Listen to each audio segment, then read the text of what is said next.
Hello everyone, welcome back to YouTube channel. So in this video today we will discuss about Richter sheet. Richter sheet की अगर importance की बात करूँ तो university का एकदम फेवरेट क्वेश्चन है और ये 5 या 10 मार्क्स में पूछा जाता है। सो कैसे इसको हम लोग डिस्कस करने वाले हैं और क्या हमारा कंटेंट रहने वाला है। सबसे पहले हम लोग इंट्रोडक्शन देखेंगे, इसके बाद हम लोग इसका कैसे इसका एक फीचर इसमें डिस्कस करेंगे और इसके बाद हम लोग देखेंगे कि फॉर्मेशन आखिर रिक्टर शीट का होता कैसे है। इसके बाद फंक्शन देखेंगे, कंटेंट देखेंगे और नेक्स्ट हम लोग लास्ट में डिस्कस करेंगे क्लिनिकल एनाटॉमी से रिलेटेड। और इस वीडियो में मैं मॉडल के थ्रू भी आपको समझाऊंगी कि रिक्टर शीट बनता कैसे है। तो ठीक है, इस मॉडल को जहाँ पे इसका ज़रूरत होगा वैसे मैं यूज़ करूँगी और इसका नोट जो है आपको टेलीग्राम चैनल पे मिल जाएगा, जिसका लिंक मैं डिस्क्रिप्शन बॉक्स में दे दूँगी। तो चलिए देखते हैं कि रिक्टर शीट आखिर है क्या। रिक्टर शीट जो है, the rectus abdominis muscle enclosed between the aponeurosis of the external oblique internal oblique transverse abdominis which form the rectus sheath। ये सब है क्या। सबसे पहले अगर आप जो मैं इससे पहले वीडियो बनाई थी muscles of anterior abdominal wall, उसमें ये 4 मसल आते हैं। तो ये अगर 4 मसल देखोगे तो ऐसे भी आपका कॉन्सेप्ट क्लियर होगा। तो ये क्या बोलता है कि रेक्टस जो मसल है, जो इस वीडियो में हम लोग डिस्कस करते हैं, ये रेक्टस मसल, इसके ऊपर ये एक्सटर्नल ऑब्लिक, इंटरनल ऑब्लिक और ट्रांसवर्स एब्डोमिनस मसल जो कि एंटीरियर एब्डोमिनल वाल का ये 3 मसल है और ये भी चौथा जो कि इस तरह से रहता है वो भी एंटीरियर एब्डोमिनल वाल का ही मसल है। तो रेक्टस एब्डोमिनस मसल के ऊपर इस मसल का एपोन्यूरोसिस जो है वो मतलब इंक्लोज करते हैं, इसको ऊपर नीचे से दोनों तरफ से इसको इसके ऊपर आ जाते हैं और एक तरह से शीथ का फॉर्मेशन करते हैं, उसी को हम लोग रेक्टर शीथ बोलते हैं। अब यहाँ पे समझने वाली बात ये है कि ये एपोन्यूरोसिस क्या होता है। तो जैसे कि मसल जो है, एक मसल जैसे ये मसल है हमारा और इसके सारे फाइबर अगर टुगेदर साथ में मिल के और इंसर्शन हो, ख़त्म हो, तो उसको हम लोग टेंडन बोलते हैं। लेकिन कुछ मसल्स ऐसे होते हैं जो कि सीधा ऐसे फ्लैट रूप में, क्योंकि ये सारे मसल फ्लैट ही थे, वहाँ पे मैं डिस्कस कर चुकी हूँ, और वो इसी तरह से जाके और इंसर्ट अगर फ्लैट रूप में ही बिना फाइबर टुगेदर आए ऐसे ही जाके इंसर्ट कर दिया जाए, तो ये वाला पार्ट जो इंसर्शन वाला पार्ट है उसको हम लोग एपोन्यूरोसिस बोलते हैं। उस वीडियो में भी बताई थी और इस वीडियो में भी मैं बता दी कि एपोन्यूरोसिस क्या होता है। तो ये तीनों मसल जो है वो रेक्टस एब्डोमिनिस मसल जो कि बीच में था, इसके ऊपर नीचे आ जाते हैं और रेक्टस शीथ का फॉर्मेशन करते हैं। ठीक है, अब इसके 2 वॉल्स होते हैं, एक इंटीरियर वाल होता है और एक पोस्टीरियर वाल होता है। तो इस फीचर के थ्रू और इस डायग्राम के थ्रू अब हम लोग इसका देखते हैं फीचर की एंटीरियर एब्डोमिनल वाल क्या होता है। एंटीरियर एब्डोमिनल वाल ये जैसे हमारा रेक्टस एब्डोमिनिस मसल है और इसके इधर वाले पार्ट को हम लोग एंटीरियर बोलेंगे और ये वाला जो है पोर्शन उसको पोस्टीरियर वाल बोलेंगे। एक कैसा डायग्राम है, जब हम सेजाइटल सेक्शन करते हैं थ्रू रेक्टर शीथ, जैसे कि ये हमारा ऐसे एब्डोमेन में प्रेजेंट होता है। अगर मैं यहाँ से बीच से इसको काट दूँ तो ये हमें दिखेगा दोनों तरफ रेक्टर शीथ होगा, क्योंकि 4 मसल लेफ्ट साइड भी होते हैं और 4 मसल राइट साइड भी होते हैं, तो दोनों तरफ रेक्टर शीथ का फॉर्मेशन होता है। तो अगर हम यहाँ से काटे और अगर इस तरह से देखें तो कुछ ऊपर वाला जो एंटीरियर बना रहा है वो भी पार्ट आ जाएगा और पीछे वाला पार्ट भी आ जाएगा, कि मतलब यहाँ से अगर काट रही हूँ मैं और ये ऐसे हुआ और जब यहाँ से करेंगे तो एंटीरियर पोस्टीरियर हमें दिखने लगेगा अगर इस साइड से इसको हटा के देखें तो। ठीक है, इतना आप समझ चुके होंगे सेजाइटल सेक्शन क्या है। तो इंटीरियर एब्डोमिनल वाल के बारे में क्या बोलता है कि यह जो है वो कंप्लीट होता है, जो रेक्टस शीथ एंटीरियर एब्डोमिनल वाल है वो पूरा कंप्लीट होता है, कि मतलब ऊपर से लेकर नीचे तक इसको जो है वो क्लोज करके रखता है। और जब पोस्टीरियर वाल का हम लोग यही फीचर देखें तो ये इनकम्प्लीट होता है, यहाँ पे कुछ मसल्स जो है वो नहीं रहते, ये खाली रहता है। और क्या रहता है, और फॉर्मेशन में भी हम लोग देखेंगे। नेक्स्ट बोलता है कि cover the muscle from end to end, muscle जो है वो इंड से इंड तक कवर करते हैं। अब इसमें क्या बोलता है कि डिफिशिएंट एवं द मार्जिन और बिलो आर्कुएट लाइन। इस जब हम लोग जैसे कि ये हमारा रेक्टस शीथ हो गया, इसको हम लोग 3 पार्ट में अगर डिवाइड करें, कैसे डिवाइड किया जाता है, एक को हम लोग जो ऊपर वाला होता है, जैसे कि ये हमारा पूरा रेक्टस शीथ हो गया और ऊपर इसको अगर 3 पार्ट में हम लोग डिवाइड करके देखें तो कौन डिवाइड करेगा, एक तो इसको कोस्टल मार्जिन डिवाइड करेगा, जो कि बेसिकली क्या होता है, जो कोस्टल कार्टिलेजेस होते हैं वही जहाँ पे पोस्टीरियर जो एब्डोमिनल वाल है वहाँ पे जो रहता है वही, उसी को हम लोग कोस्टल मार्जिन बोल देते हैं। आर्कुएट लाइन यहाँ पे आएगा पोस्टीरियर वाल से, जो कि इंटरनल ऑब्लिक का ही कर्व पार्ट होता है, जो कि हम लोग आगे भी डिस्कस करेंगे, ठीक है। तो ये 3 पार्ट में डिवाइड कर देता है। तो बोलता है कि बीच जो कहाँ कहाँ पे डिफिशिएंट होता है, तो यहाँ पे हमारा आर्कुएट लाइन था, यहाँ पे हमारा कोस्टल मार्जिन था, तो इससे ऊपर वाले पार्ट में डिफिशिएंट होगा वाल पीछे के साइड, और एक आर्कुएट लाइन से नीचे जो हमारा पोस्टीरियर वाल है वो डिफिशिएंट होता है, यहाँ पे मसल्स नहीं होते हैं, ठीक है। नेक्स्ट हम लोग देखते हैं अगला फीचर कि formerly adherent tendinous intersection of rectus sheath. सिर्फ जो एंटेरियर एब्डोमिनल वाल है उसमें कुछ टेंडिनस इंटरसेक्शन होते हैं, ये बेसिकली फाइबर्स ही होते हैं जो सब में प्रेजेंट होते हैं, और ये जो है रेक्टस एब्डोमिनिस मसल से इंटीरियर वाल को चिपकाए हुए रहते हैं। अगर वही पोस्टीरियर वाल को हम लोग देखें रेक्टस सीथ को, तो ये किसी भी टेंडिनस इंटरसेक्शन या फिर यहाँ पे कुछ नहीं है, ये फ्री रहता है रेक्टस सीथ से, इसमें कोई भी चिपका वाला कंडीशन नहीं रहता है, ठीक है। फीचर देखने के बाद हम लोग डिस्कस करते हैं। तो एक कुछ फीचर थे जो कि इंटीरियर एब्डोमिनल वाल में क्या था और पोस्टीरियर एब्डोमिनल वाल कैसे बना, क्या था, ये हम लोग देखें। अब हम लोग डिस्कस करते हैं कि इसका फॉर्मेशन कैसे हुआ है। तो इसके फॉर्मेशन का जो पार्ट है इस स्लाइड में हम लोग देखेंगे। तो यहाँ से हमें देखना है, यहाँ पे हमारा एक कोस्टल मार्जिन आएगा, क्योंकि यहाँ इसके इधर कोस्टल कार्टिलेजेस होते हैं, इसीलिए यहाँ पे कोस्टल मार्जिन आता है, और यहाँ पे जो इंटरनल ऑब्लिक है वही कर्व के आर्कुएट लाइन बनाता है। तो एक पार्ट किसको हम लोग बोलेंगे, जो कि कोस्टल मार्जिन यहाँ पे है, इससे ऊपर वाले पार्ट को, और एक बोलेंगे हम लोग आर्कुएट नीचे वाला, जो सबसे नीचे वाला पार्ट आएगा, और बीच में हम लोग क्या बचा, तो कोस्टल कार्टिलेज और आर्कुएट लाइन के बीच में जो बचा उसको हम लोग ये बिटवीन वाला पार्ट बोल देंगे। तो 3 पार्ट हो गया। तो सबसे पहले हम लोग ऊपर वाला को देख लेते हैं कि एबव द कोस्टल मार्जिन, जो ये हमारा ये वाला है, इससे रेक्टस सीथ को 3 पार्ट में ये मार्जिन डिवाइड कर दिए, तो ऊपर वाला सबसे पहले हम लोग देखते हैं। तो above the coastal margin anterior वाल किससे बना है, तो आप अगर देख सके हम लोग इस डायग्राम से ये सारे चीज़ को समझेंगे। ये जो एंटेरियर वाल है वो सिर्फ एक्सटर्नल ऑब्लिक एपोन्यूरेसिस से बना है। एपोन्यूरेसिस क्या है कि एक फ्लेसी पार्ट आएगा, जो कि मैं मसल वाले वीडियो में ही पढ़ा दी हूँ एंटेरियर एब्डोमिनल वाल में। तो ये फ्लेसी वाले पार्ट से अब जो इसका इंसर्शन होगा एपोन्यूरेसिस, तो वो वाले पार्ट जो है वो एबव द कोस्टल मार्जिन जो है यहाँ पे सिर्फ एंटेरियर एब्डोमिनल वाल में हमारा एक्सटर्नल ऑब्लिक का एपोन्यूरोसिस आता है, ठीक है। इसका जो एबव द कोस्टल मार्जिन है ये वाला पार्ट, इसका पोस्टीरियर वाल कौन बनाएगा, तो ये डेफिशिएंट होता है, वाल ही नहीं होता है। इस डायग्राम से आपको दिख रहा है यहाँ पे कोई वाल नहीं होता। तो ये कैसे फिर लाई करता है, तो रेक्टस मसल जो है वो रेस्ट डायरेक्टली किस पे करता है, 5th, 6th और 7th कोस्टल कार्टिलेज। यहाँ पे दिख रहा है आपको, ये 5th है, ये 6th है और ये 7th कोस्टल कार्टिलेज पे हमारा रेक्टस सीथ डायरेक्टली रेस्ट करता है, उस पे रहता है, ठीक है। इंटीरियर और पोस्टीरियर हम देख लिए। यहाँ पे हम लोग इस डायग्राम से देख लेते हैं और अच्छे समझ में आएगा कि ये हमारा रेक्टस एब्डोमिनस मसल है, और इस पार्ट को हम लोग एंटेरियर माने और इस पार्ट को हम लोग पोस्टीरियर माने। तो ऊपर की ओर सिर्फ एक्सटर्नल ऑब्लिक जा रहा है और ये पोस्टीरियर की ओर सिर्फ कोस्टल कार्टिलेज है, और यहाँ पे जाइफोइड प्रोसेस रहता है। जाइफोइड प्रोसेस वही है स्टर्नम का पार्ट नीचे वाला, ठीक है। अब हम लोग देख लेते हैं कि बिटवीन कोस्टल मार्जिन और आर्कुएट लाइन, ये जो हमारा कोस्टल मार्जिन और आर्कुएट लाइन के ये जो बीच वाला जो रेक्टस सीथ का जो पार्ट है वो कैसे बना, तो उसमें जो एंटेरियर एब्डोमिनल वाल है वहाँ पे एक्सटर्नल ऑब्लिक एपोन्यूरोसिस आता है और इंटरनल ऑब्लिक एपोन्यूरोसिस का इंटीरियर लैमिना सिर्फ। तो ये क्या चीज़ बोल रहा है, अगर इस डायग्राम से मैं दिखाऊं आपको, तो एक्सटर्नल ऑब्लिक इस तरह से आया और एक इंटरनल ऑब्लिक का भी एपोन्यूरोसिस आके और इसका इंटीरियर वाल बना रहे हैं, क्योंकि यहाँ आगे इंटीरियर वाला पार्ट है और ये वाला पोस्टीरियर वाला पार्ट। और ये लैमिना के कॉन्सेप्ट में पहले ये जब हम लोग डिस्कस करेंगे पोस्टीरियर वाल तब मैं बता देती हूँ। पोस्टीरियर वाल किससे इसका बना है, तो एक तो इंटरनल ऑब्लिक एपोन्यूरोसिस का पोजिटेरियर लैमिना और एक ट्रांसवर्स एब्डोमिनस मसल का एपोन्यूरोसिस। ये लेमिना वाला पहले देख लेते हैं हम लोग। जैसे कि ये हमारा रेक्टस एब्डोमिनस है, तो इधर से इंटरनल ऑब्लिक मसल आ रहा है, जहाँ पे इसको इंसर्ट होना है एक आगे की ओर से जाएगा और एक पीछे की ओर से जाएगा। तो ये वाला जो पार्ट है उसको हम लोग इंटीरियर लेमिना बोल रहे हैं, जो कि इंटीरियर वाला वाल हमारा बना रहा है, और यही पोस्टीरियर लेमिना हमारा पोस्टीरियर वाला वाल बना रहा है ये वाला।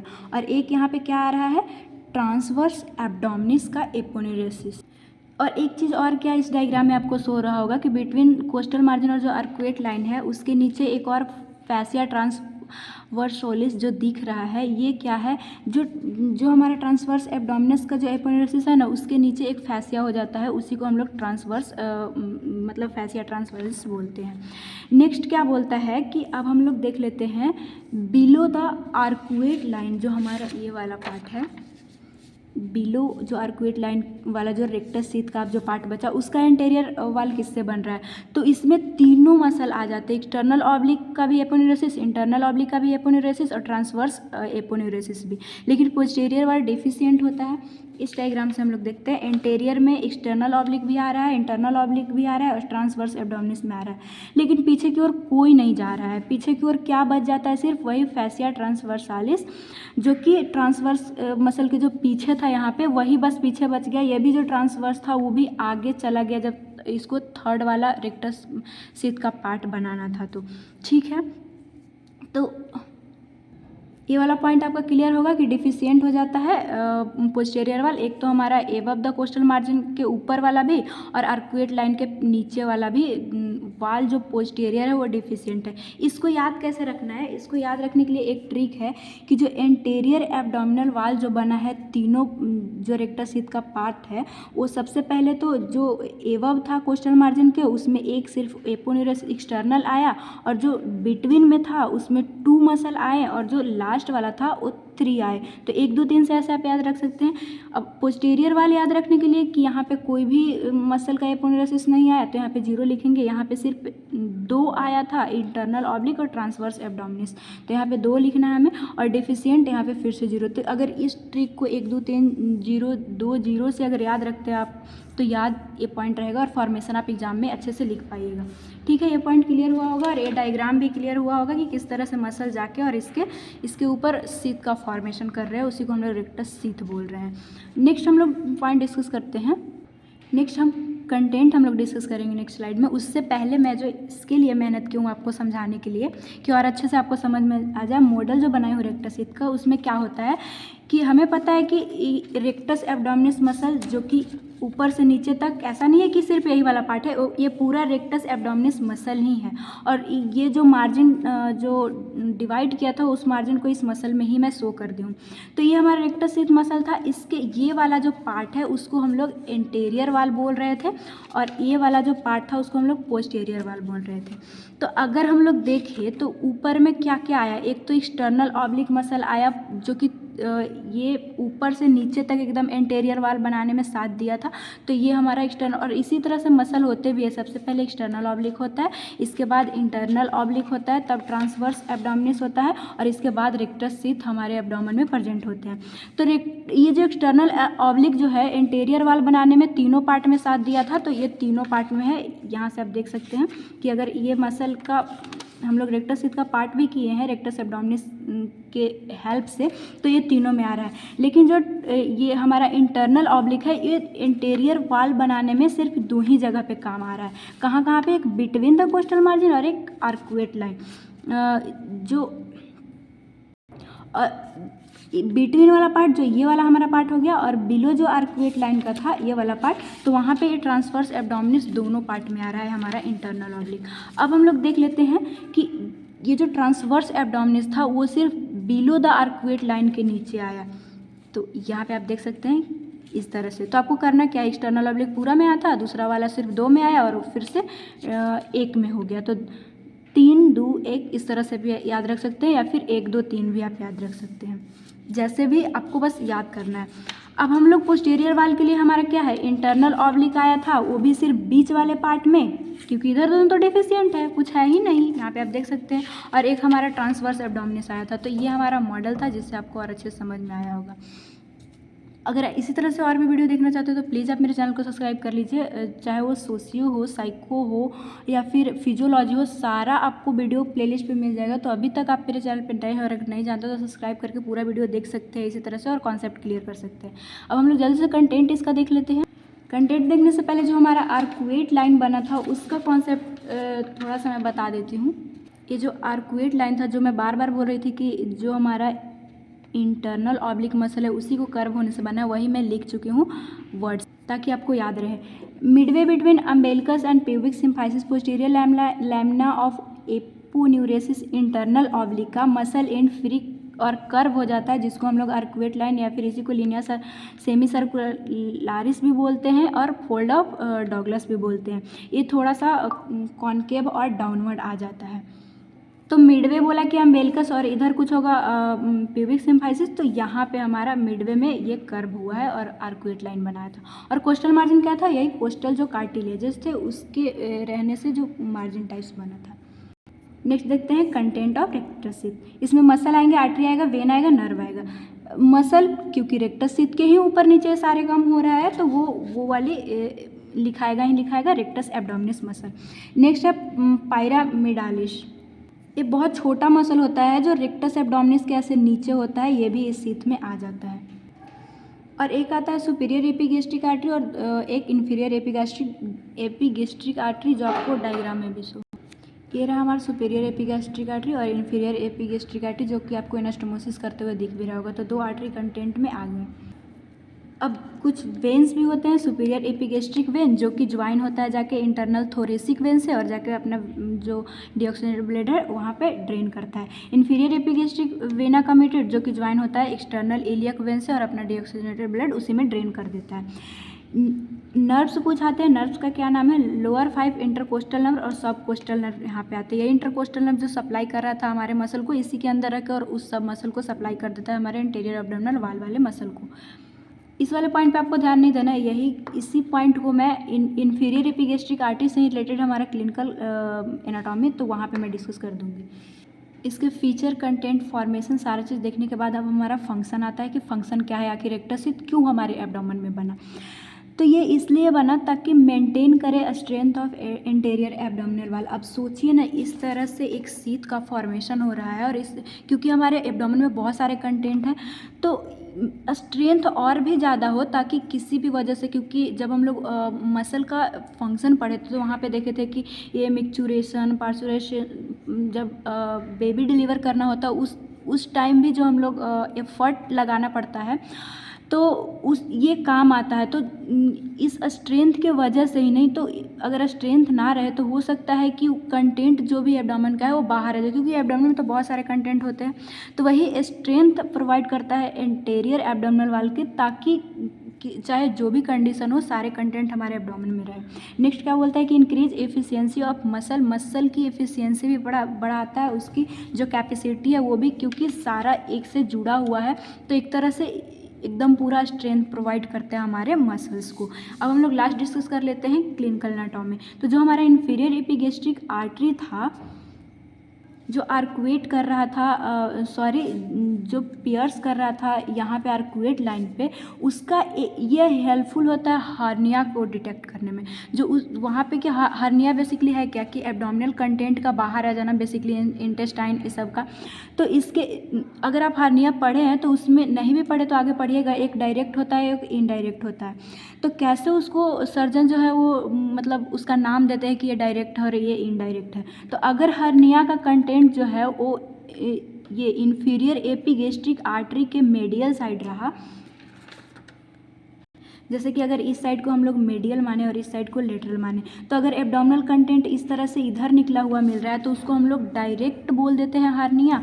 और अगर हार्निया का कंटेंट लेटरल मिल रहा है हमारे इन्फीरियर एपिगैस्ट्रिक आर्टरी से तो उसको हम लोग इनडायरेक्ट हार्निया बोलते हैं। जो कि सर्जरी कर जब होता है हार्निया का, वहाँ पे सर्जन जो है वो बताते हैं कि कौन सा हार्निया है। तो ये पूरा था हमारा रेक्टस शीथ, इसका फीचर, कंटेंट और मॉडल हमारा। और रेक्टस शीथ बेसिकली क्या था, रेक्टस एब्डोमिनिस मसल के ऊपर ये सारे मसल का एपोनेरेसिस आगे पीछे होके किस तरह से इसके इंटीरियर और पोस्टीरियर वाल बनाए, सारा हम लोग डिस्कस की। कैसे आपको फॉर्मेशन याद रखना है वो सारा देखें। तो अगर आपको वीडियो हेल्पफुल रहा हो तो प्लीज़ चैनल को सब्सक्राइब कीजिएगा और वीडियो को लाइक कीजिएगा। और इसके रिगार्डिंग फिर भी अगर कोई डाउट हो तो आप कमेंट बॉक्स में बेशक पूछ सकते हैं।